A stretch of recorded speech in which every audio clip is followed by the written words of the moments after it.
Hola alumnos, espero que se encuentren bien. Hoy les quiero dar una información relacionada al tema de energía y para ello les voy a presentar un audiovisual que espero que lo vean con toda la calma para posteriormente explicar y contestar unas preguntas. Así que iniciemos. En la sociedad moderna, la electricidad es algo muy natural. Casi todos los aparatos que utilizamos en nuestro trabajo, así como los electrodomésticos de nuestras casas y en algunos casos también el transporte, funcionan con electricidad. Sin embargo, la electricidad no es un fenómeno tan sencillo como apretar un interruptor. En tiempos remotos ya se conocía la electricidad. Los antiguos griegos sabían que al frotar un paño de lana con un trozo de ámbar, que ellos llamaban electrón, este atraía pequeños cuerpos. Los fenómenos eléctricos también están presentes en la naturaleza, por ejemplo en una tormenta. Durante una tormenta, la base de la nube suele tener exceso de electrones y son atraídos por los iones positivos del suelo. Cuando se produce un flujo repentino de electrones desde la nube hacia el suelo, se producen los rayos. Tanto este tipo de electricidad como la que se produce en el ámbar electrizado con un paño son ejemplos de electricidad estática, la cual no puede utilizarse como fuente de energía. La energía eléctrica que utilizamos procede de la electricidad dinámica, o en otros términos, de la corriente eléctrica. La corriente eléctrica.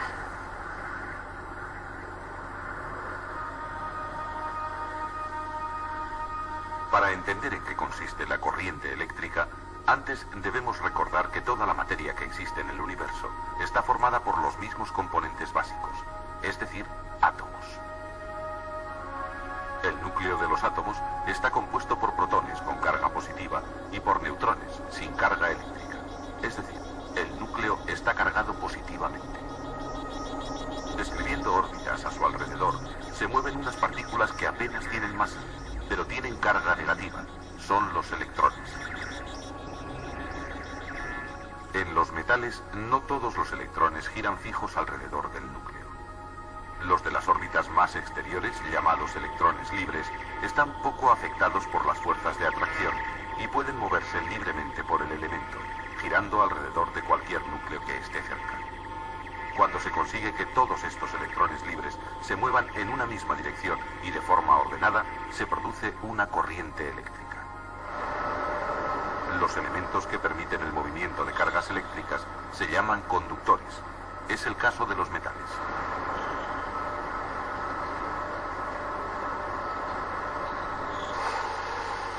Los que no son buenos conductores se llaman aislantes, porque sus electrones no se mueven o lo hacen con dificultad. Es el caso de la madera o el vidrio. El cuerpo humano es un mal conductor de la corriente eléctrica, ya que la resistencia que ofrece es muy grande.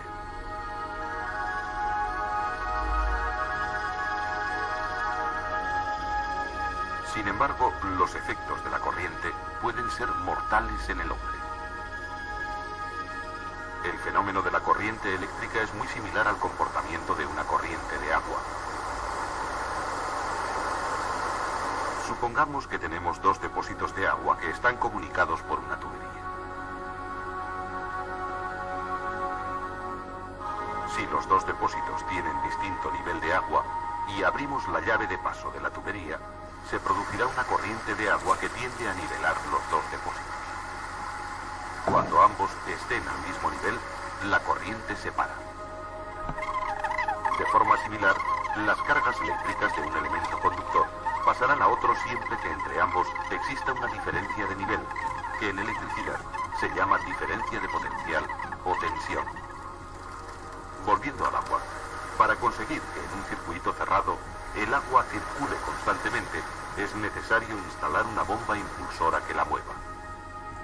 Del mismo modo, para conseguir que en un circuito eléctrico haya flujo constante de cargas eléctricas, es necesario conectar una pila o un generador eléctrico que mantenga constante la diferencia de potencial para que el movimiento no se interrumpa. La electricidad que recibimos en nuestras casas se fabrica de esta manera en las centrales eléctricas, que están en ocasiones a muchos kilómetros de distancia.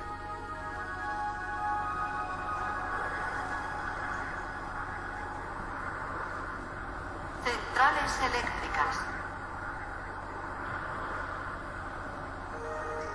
Antes de llegar a nuestros hogares e industrias, la electricidad debe seguir un largo proceso.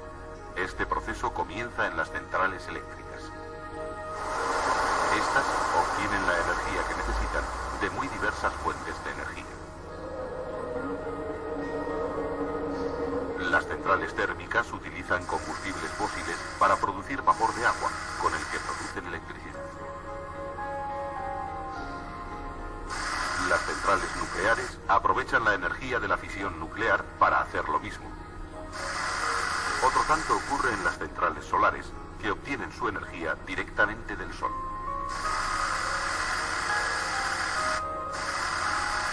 Las centrales hidráulicas aprovechan los saltos de agua de los embalses.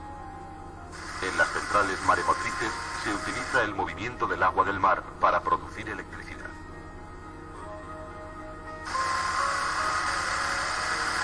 Y las centrales eólicas aprovechan la energía del movimiento de las aspas de los molinos. Aunque las fuentes de energía pueden ser muy diferentes, el procedimiento para obtener electricidad es básicamente el mismo en todos los casos. Consiste en mover una turbina que está conectada a un generador.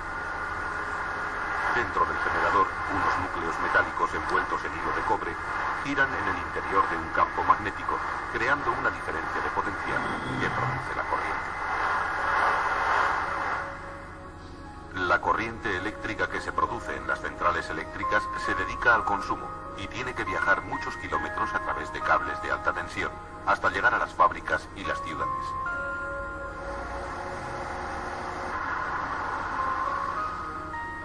Para evitar posibles pérdidas de energía, la electricidad viaja en redes de alto voltaje que oscilan entre 100.000 y 380.000 voltios.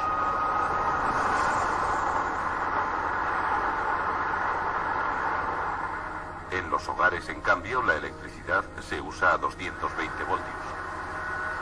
Como no es posible utilizar la electricidad a voltajes muy altos, existen unos transformadores cerca de los centros de consumo que reducen la tensión a 220 voltios y después la distribuyen a los consumidores.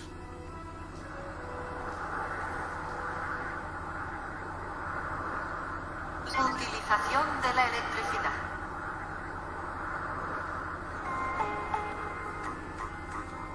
Muchos de los avances tecnológicos de nuestro siglo están relacionados de alguna forma con la producción, transferencia o aplicación de la electricidad. La gran ventaja de la energía eléctrica es que se puede transformar en otros tipos de energía de una manera relativamente fácil. Se puede utilizar para producir calor como en esta cocina.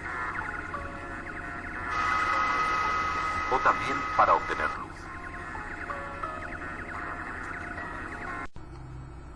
Muy bien, alumnos, llegamos a nuestra sesión de preguntas,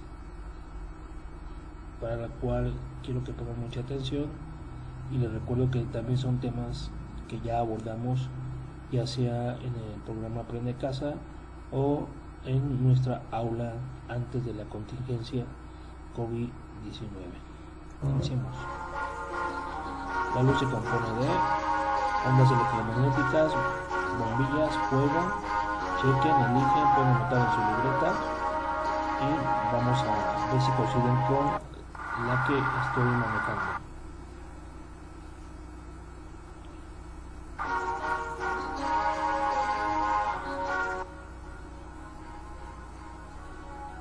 Les recuerdo que estas preguntas las tienen que entregar en su libreta. Pregunta 2. ¿Cuál es nuestra fuente de luz más importante? Las lámparas, el sol, las velas. Chequen, vean la opción, vemos y checamos si coincidimos. La siguiente pregunta: un rayo de luz de la luna llega a la Tierra al cabo de. Elegimos cuál de las opciones vamos a elegir 1.25 segundos. Acuérdense que si no coincidimos, tienen que anotar la respuesta correcta, corregir la respuesta. Les recuerdo que van a hacer un informe del video y lo van a entregar con una imagen en su libreta. Nuestra siguiente pregunta: ¿cuál de las afirmaciones siguientes es cierta? Hace más frío en el Ecuador que en los polos norte y sur. Hace más calor en el Ecuador que en los polos norte y sur. Sigamos y concedimos.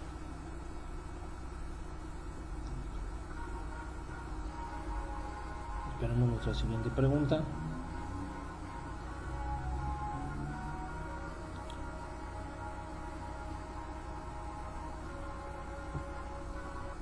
Los vientos son el resultado de la diferencia entre la temperatura y la presión, la lluvia, la aridez, condiciones excesivamente secas.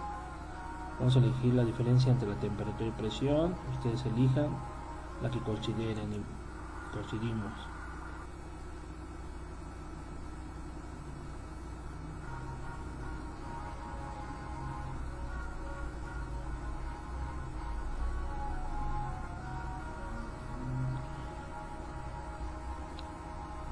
Tiempo para que escriban. El primer principio de la termodinámica afirma que la cantidad de energía del universo permanece siempre constante. La cantidad de energía del universo cambia. ¿Cuál de las dos consideran ustedes? Checamos si coincidimos.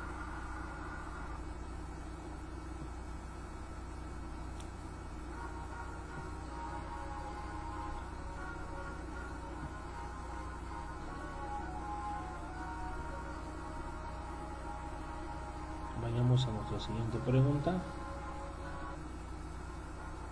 ¿Cuál de las siguientes afirmaciones es verdadera? El agua, el viento y el sol son fuentes de energía no renovables. El agua, el viento y el sol son fuentes de energía renovables. Piensen, analicen y elijan la que consideren correctamente, de acuerdo a lo ya estudiado.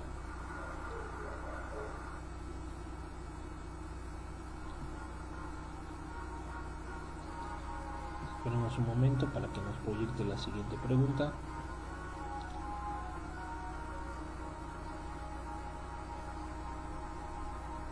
Y espero que estén siguiendo la transmisión. Mi siguiente pregunta es la fórmula más famosa de Albert Einstein.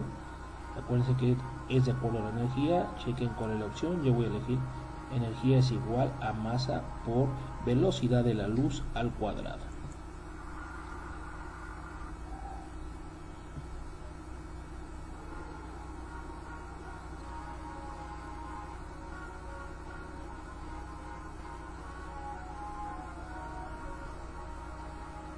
También les agradezco a todos los que ven los temas que he colocado en la página por su empeño y participación y la realización de los trabajos.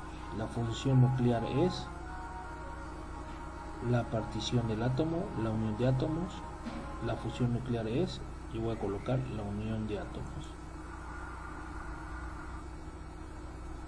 Y les exhorto también a que sigan participando, realizando las actividades y enviarlas a la plataforma.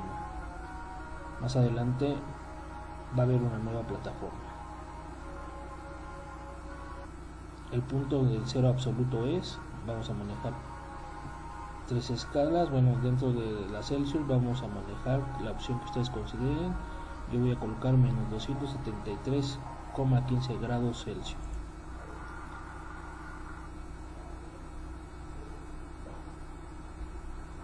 Bien, quien las contestó correctamente, les exhorto una felicitación, y los que no, también los felicito por intentar contestar lógicamente las respuestas correctas.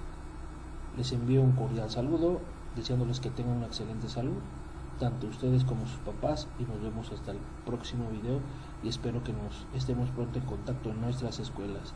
Cuídense mucho, hasta luego.